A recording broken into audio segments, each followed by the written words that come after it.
Hollywood just got rocked by an absolute earthquake. We're talking about a deal so massive, it could change everything about what you watch, and maybe even how you watch it, forever. So let's break down what this absolutely tectonic shift in the entertainment world is all about. $72 billion. Just let that number sink in for a minute. This isn't just a business deal. This is a seismic event that's completely redrawing the map of modern entertainment.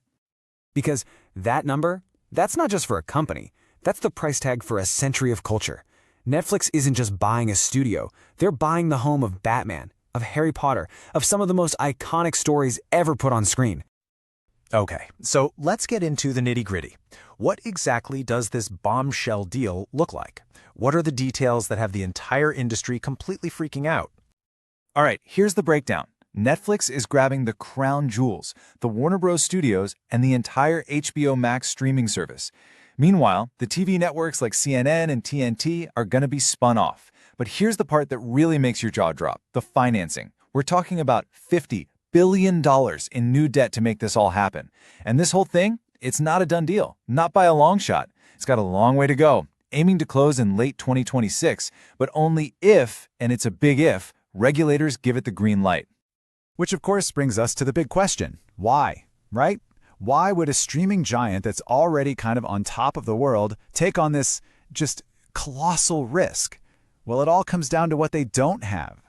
Look, on one side you've got Netflix, and they've proven they can create absolute smashes, huge cultural hits like Stranger Things and Squid Game, no doubt about it. But what Warner Brothers brings to the table, that's something else entirely. It's 100 years of iconic IP.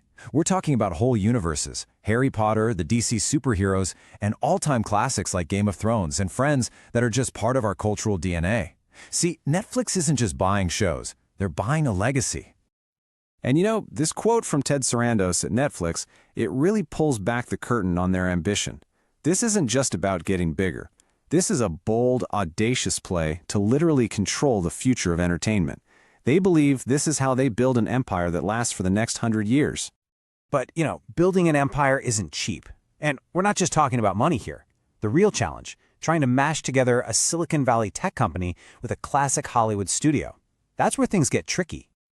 I mean, just look at this. It shows you the culture clash perfectly. On one side, you have Netflix. It's a tech company. It's all about the algorithm, data, organizing everything by genre. On the other, you have Warner Bros. It's a legacy studio built on relationships, on powerful producers, and on a deep belief in movie theaters. These are two completely different beasts. Trying to get them to work together, that's going to be a huge, huge undertaking. And let's not forget about the money. We talked about the $50 billion in new debt, right? Well, you also have to add the nearly $11 billion in debt Netflix is taking on from Warner Bros. That brings the grand total to $60.7 billion. That's an astronomical amount of financial weight to carry, and it's going to have consequences. A deal this big, it's like dropping a boulder into a pond. The ripples, or maybe shockwaves is a better word, are already spreading across the entire industry, and people are starting to get nervous. And the first people raising the alarm, well, it's the movie theaters, of course. This quote from Laura Hogat, who represents cinemas in Europe, she's not mincing words. If a major studio just disappears into Netflix, that's fewer movies for theaters to show. It's as simple as that. For an industry that's already struggling, that could be a knockout blow. And it's not just about the theaters either. Think about the creators, the writers, the directors, the actors. Their world just got a lot smaller. Suddenly, there's one less big door to knock on to get a new idea made. When you have less competition, it can put a real chill on creativity and the diversity of stories that get told. Okay, so there's one more massive hurdle, maybe the biggest one of all. Before a single dollar changes hands, this whole thing has to get approved by, you guessed it, the U.S. government, and they are watching very, very closely. And we're not just talking about some whispers here. This is an official letter from the Senate to the Department of Justice. And look at the language they're using. Serious concern. Trust me, when politicians start sending letters like this, it means a real fight is about to begin. In this quote from the letter, it really spells out the government's entire case. They're worried that if this deal goes through, one giant company will have so much power it can just raise prices on you, make fewer things, and basically control what we all get to watch. This is, at its heart, a classic antitrust showdown. So, okay, we've talked about the business side, the regulators, but what does all this corporate drama mean for the person who actually matters here? You, the person sitting on the couch. Well, there's some good news, maybe. The convenience factor is huge, right? Imagine Game of Thrones, the entire DC universe, Friends, all living in one spot on Netflix. You can probably say goodbye to juggling multiple subscriptions, as HBO Max would just get folded in. But there's always a but, isn't there? The flip side is a real concern.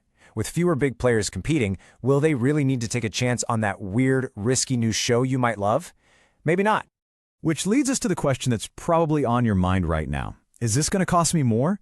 I mean, with $60 billion in debt to pay back and way less competition to keep prices down, you do the math. A price hike doesn't just feel possible, it feels almost inevitable. And that really leaves us with the big, kind of scary question at the heart of all this. This is about so much more than which app you open on your TV. It's about the future of stories themselves. The question really isn't what should we watch tonight anymore. It's becoming who gets to decide what we all get to watch for generations to come.